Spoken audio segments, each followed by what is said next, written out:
Sometimes we may think that the Jews really have things easy. They have 613 laws that clearly tell them how to live, 248 laws telling them what they should do, and 365 laws telling them what not to do. But life for us Christians is different. Because of the grace of Christ, we are freed from the law. Instead, Christ teaches us that in everything we do, we must love God and love others. And Christ gives us a new command, that we love one another in the same way that He has loved us. In principle, it's great news that we are freed from the law. In practice, it makes things quite difficult.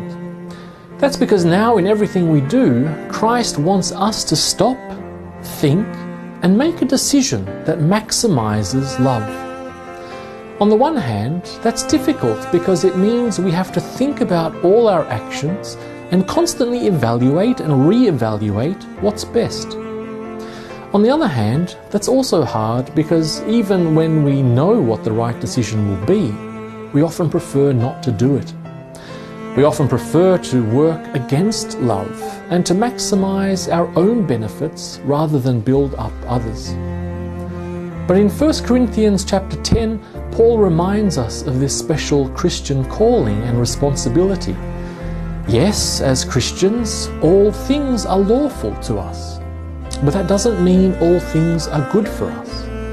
There is no law against eating junk food every day, but that doesn't mean we should do it.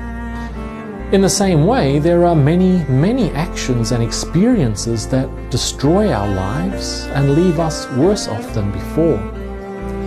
And yes, all things are lawful, but that doesn't mean that we should do them.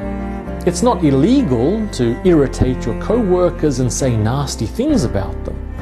But such behavior doesn't build up love, and so for us Christians, we should refuse to act that way, even though it is allowed.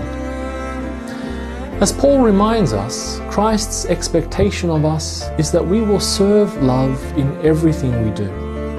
That means that in each new context and in each new day, we need to ask ourselves, what can I do in this situation to maximize love and to make life better for those around me? Because when we do that, we really will be living the way that Christ wants us to live and making things better not only for ourselves, but for everyone around us.